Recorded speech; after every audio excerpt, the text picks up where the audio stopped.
Mes chers compatriotes, comme vous le savez, c'est entre autres pour mettre fin à l'instrumentalisation de la justice, au piétinement des droits et libertés des citoyens et au dysfonctionnement des institutions de la République que Mamadi Doumbouya avait justifié son coup d'État sanglant du 5 septembre 2021.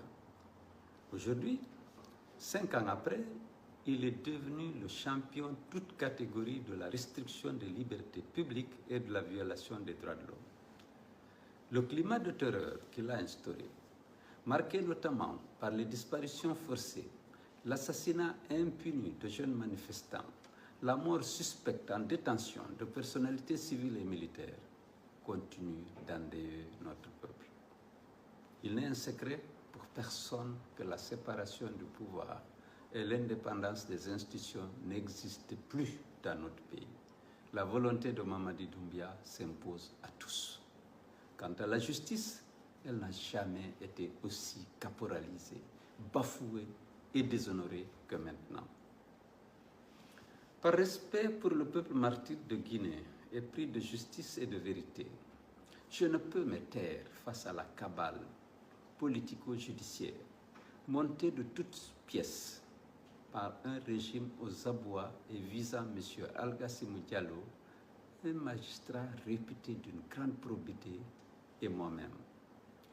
Je ne pourrais laisser passer un montage si grossier, véhiculé par un mensonge d'État et amplifié par les médias publics dans le dessein obscur de manipuler l'opinion et de porter préjudice à mon honneur et à ma réputation.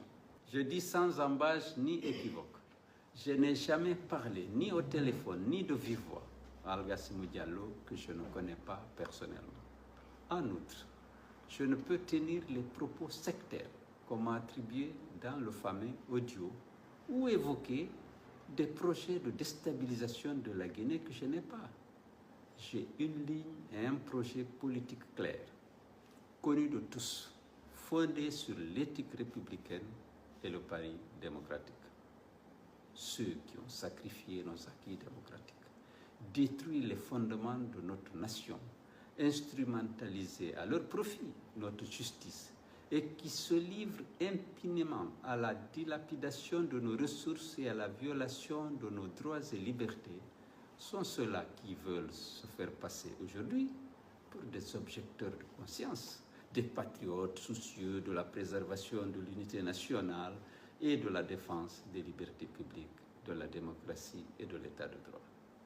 Heureusement qu'au-delà des postures opportunistes et des discours publics démagogiques, l'on sait à ce jour, par les faits et les actes posés, qui sont les bourreaux de notre jeune démocratie, les véritables ennemis de la République et les fossoyeurs de notre économie.